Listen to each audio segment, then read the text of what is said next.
Muy bien, ya estamos de vuelta aquí en Pauta Abierta a través de TVUCT Araucanía, canal 50 para Temuco y Padre Las Casas, canal 61 Telefónica del Sur para todo el sur de Chile, desde la ciudad de Talca hasta Coyhaique y también en el streaming en www.tvuct.cl. Tal como se los habíamos anunciado, estamos ahora con el director nacional de la CONADI, don Luis Penchuleo. Muchas gracias, Luis, por acompañarnos. Gracias, Francisco, a ti por el espacio.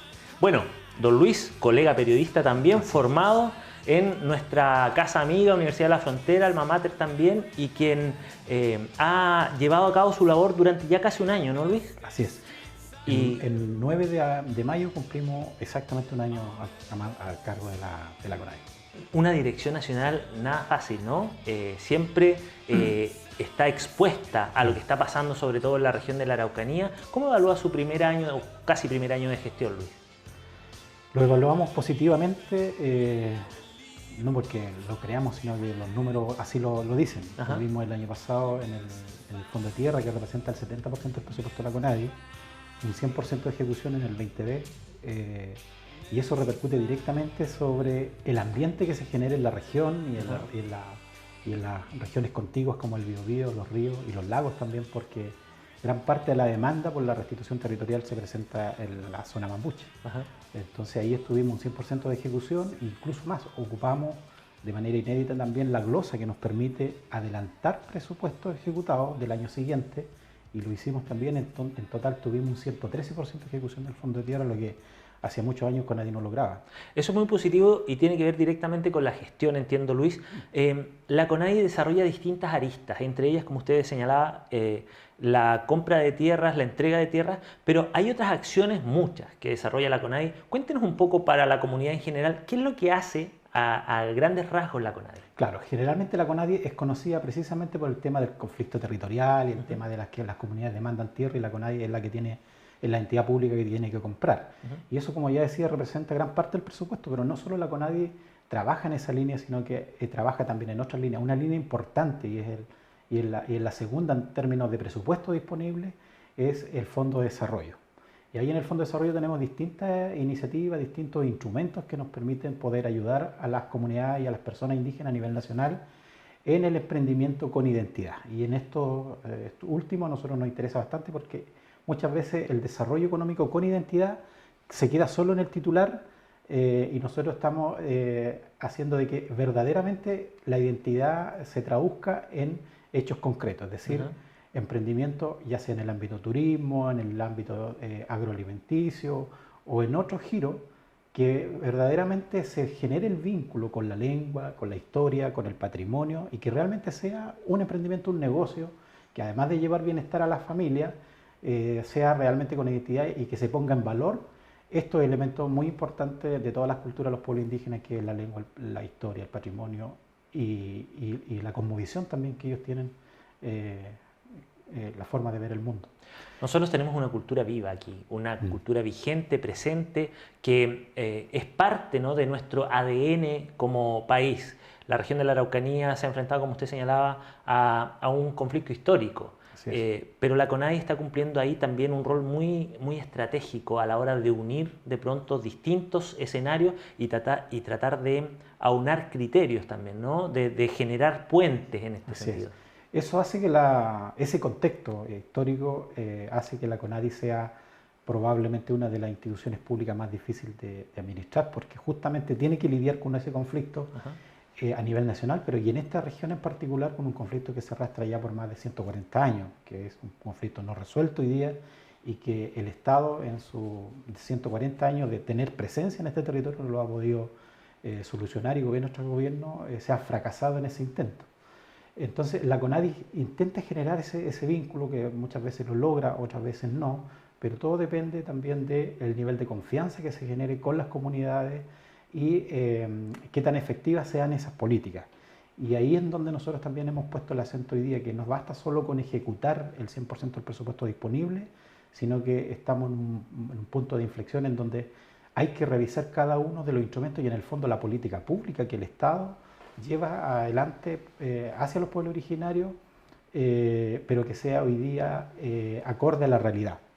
Y lo que nos encontramos al momento de llegar a la CONADI es que nos encontramos con una institución que efectivamente nace producto de la ley indígena del año 93, que comienza a funcionar el año 94, pero que en gran parte todavía funcionamos con la fotografía del año 93, 94, es decir, en una realidad totalmente distinta. En el 2023 hay que ajustar muchos instrumentos y otros Y me programas. imagino que ese es un proceso de gestión que toma su tiempo, porque Exacto. hay que reunir a los distintos actores que son protagonistas, ¿no?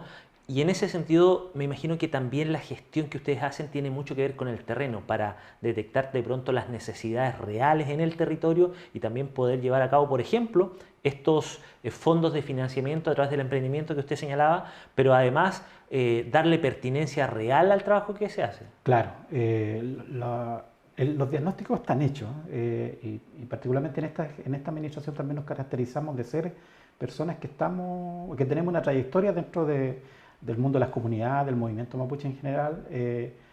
Entonces conocemos ese diagnóstico, las comunidades lo vienen demandando hace mucho tiempo y hoy día eso hay que empezar a hacerlo carne en los instrumentos, en la política pública. Y como usted bien decía, hay momentos. ¿Y cuáles son los momentos?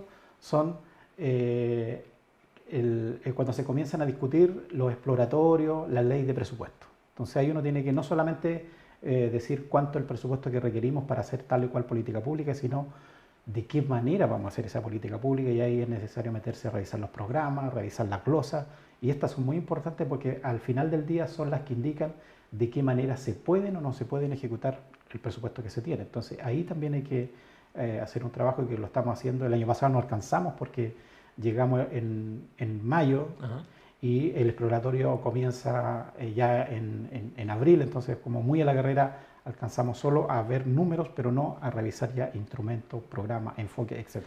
Y en ese sentido, dándole también pertinencia al trabajo que están haciendo, hay un trabajo importante que usted va realizando con sus equipos, por supuesto, que tiene que ver con el rescate de la lengua mapuche. Sí. Un tema también muy anhelado por toda la cultura, sí, y que aporta mucho también a la sociedad. Sí, de hecho la CONADI, uno de los por las cuales debería destacarse es precisamente por el ámbito del trabajo cultural, porque es lo que hace distinta a la CONADI en comparación a otra institución pública, porque trabaja precisamente con los pueblos originarios. Y dentro del ámbito de la cultura, nosotros tenemos la unidad de cultura y educación. Uno de los pilares del trabajo en ese sentido va a ser la revitalización lingüística. Y esto lo quiero subrayar porque revitalización lingüística ya implica un enfoque y un objetivo definido. Ajá. La revitalización lingüística en el fondo significa formar nuevos hablantes. Y para formar nuevos hablantes tenemos que revisar de que sea en un sistema de inmersión y de que sea también con un enfoque comunicativo. Es decir, para que los nuevos hablantes que vayamos formando en X tiempo también vayan usando la lengua y finalmente se logre la revitalización. Y ahí nosotros, en general, el Estado de Chile está al debe en esta política de interculturalidad que se le ha llamado, que lleva ya más de 25 años, donde desde educación, desde salud, desde CONADI y también desde el Ministerio de las Culturas se han intentado desarrollar iniciativas de este tipo, pero no logran la revitalización lingüística. Y la revitalización lingüística, si se logra y se genera una política enfocada en aquello, irradia sobre la revitalización cultural en general, porque la lengua es el ADN de la cultura de los pueblos, ahí está la estructura de pensamiento y finalmente con la lengua estamos revitalizando la cultura, la cosmovisión, la historia. En el fondo se produce una revitalización integral. Y se trata también de cierta manera, de hacer justicia a una lengua que por muchos años fue acallada, siglo XX hasta la primera mitad, incluso 2/3 del siglo XX, se limitaba mucho, no se les permitía a los jóvenes, a los niños mapuche hablar en su lengua, se les castigaba incluso por eso. Así es. Todas las lenguas indígenas en el mundo y en Chile no es distinto, sufrieron esa violencia simbólica y también una violencia incluso a veces ya más directa. Y eso afecta el estatus de la lengua y la autoestima general de un pueblo. Hoy día estamos en el siglo XXI, en el año 2023, en donde tenemos una generación de jóvenes indígenas y mapuche en particular que sienten orgullo de pertenecer al pueblo mapuche y a cada uno de los pueblos que están hoy día reconocidos en Chile, y no se avergüenzan de serlo. Y al mismo tiempo ese orgullo ha llevado a que muchos se movilicen en recuperar su cultura, en recuperar su lengua. Hoy día tenemos organizaciones que se han constituido para trabajar única y exclusivamente por la revitalización lingüística. Y eso es algo que hay que empezar a hacer, la política pública lo tiene que empezar a hacer, pero también se falta un reconocimiento legal a eso, y que también está en el programa del presidente Gabriel Boric, de la revitalización y la oficialización de esas lenguas, que también es muy importante que tengan ese sustento, ese respaldo legal para que las políticas públicas puedan ensamblarse de mejor manera en el conjunto de las instituciones públicas, porque aquí también hay un tema importante que hay que avanzar, la transversalización de las políticas públicas en materia lingüística, en definitiva en materia intercultural. La transversalización no la puede hacer solo la CONADI, sino que el conjunto del Estado tiene que asumir la parte que le corresponde de acuerdo al giro de cada una de las instituciones públicas, y eso es un desafío que nosotros desde CONADI también estamos impulsando. Es un desafío que se suma al desafío que se autoimpusieron positivamente al ejecutar, por ejemplo, el presupuesto 2022 con mucho éxito, y este 2023 me imagino que el desde parte ahí, ¿no? Sí, por supuesto, siempre los objetivos son mayores, nosotros no nos conformamos, además tenemos un desafío de que en la ley de presupuesto para este año tenemos mayor fondo en el ámbito del fondo de tierra, tenemos más presupuesto, y la meta también es ejecutar el 100% y volver a utilizar la glosa que nos permita adelantar presupuestos del año siguiente.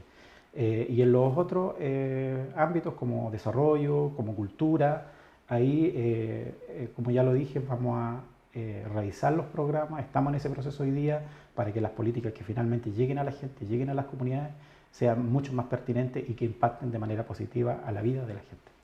Pensando en los 3 años de periodo que le quedan al gobierno del presidente Gabriel Boric, ¿cuál sería su proyección? ¿Cómo le gustaría terminar este periodo de aquí a los años que quedan, desarrollando, por supuesto, las políticas, las prácticas y los nuevos programas que quieren ejecutar en la CONADI? Sí, eso es un desafío que nosotros nos hemos autoimpuesto, de dejar a la institución mucho más modernizada en el sentido literal, porque también ahí tenemos deficiencia de modernizar la institución, e incorporar tecnología que vaya siendo más eficiente la política pública, pero también instrumentos mucho más pertinentes de acuerdo a cada una de las realidades territoriales. Y esto también es importante porque rompe con lo tradicional de la política pública, que generalmente se construye desde Santiago, es centralizada y se aplica una política envasada que solamente la institución a nivel regional en los territorios solo tienen que ejecutar. Nosotros queremos hacer una política que tenga esa pertinencia, que tenga ese contexto territorial y regional de cada uno de los pueblos, porque los pueblos también son un mundo en sí. No podemos meter al mismo saco a todos los pueblos indígenas como que si fueran homogéneos en su cultura, en su territorio, etc.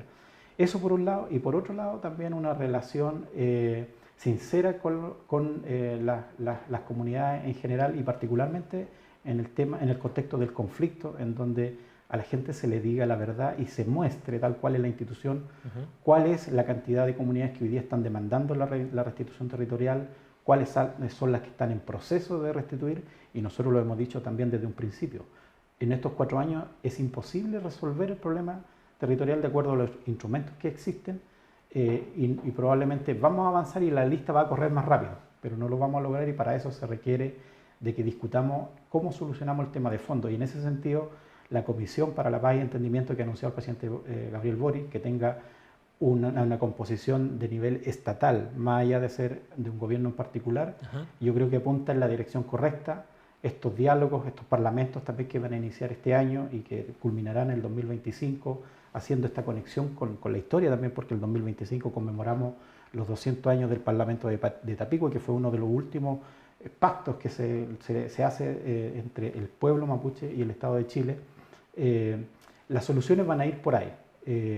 Está claro que la CONADI cumplió una etapa que todavía sigue siendo importante, pero que es insuficiente para la tremenda demanda que hoy día tienen los pueblos, y se necesitan pensar otras maneras, otras fórmulas, como se ha hecho también en otros países del mundo. Entonces, si esta comisión tiene éxito y estos diálogos también tienen éxito, se va a dejar un camino por donde transitar para que como Estado se asuma el compromiso de solucionar el tema en un tiempo determinado. Porque, como ya lo hemos dicho anteriormente, con los mecanismos que hoy día tenemos, el tema de la tierra, solo con la demanda actual, la vamos a resolver en 80 años. 70, 80 años aproximadamente, siempre y cuando los sucesivos gobiernos sigan comprando y restituyendo al nivel que estamos restituyendo nosotros. Y eso hoy día es inviable y no tenemos el tiempo suficiente para esperar esa cantidad. Para tener resultados distintos no hay que seguir haciendo lo mismo, en resumen. Así es. Bueno, Luis, le agradecemos el tiempo, la claridad con la que nos explica también el quehacer de la CONADI y les deseamos mucho éxito, ¿no?, en este periodo de gestión y por supuesto que este éxito vaya en beneficio de todas las comunidades y de todas las personas que requieren justamente el apoyo de esta importante institución que además, como señal muy positiva, tiene su dirección nacional en la Araucanía, cosa que probablemente no hay otro servicio público que tenga, ¿no? Solo CONADI y solo el Ministerio de las Culturas tienen su sede en lugares distintos a Santiago. Nosotros en Temuco y el Ministerio de las Culturas en Valparaíso. Lo cual es una muy buena señal. Muchas gracias, Luis, por acompañarnos. Gracias a ustedes, como hay un saludo también a la gente que nos está viendo. Muy amable. Seguimos nosotros aquí en Pauta Abierta por TVUCT Araucanía.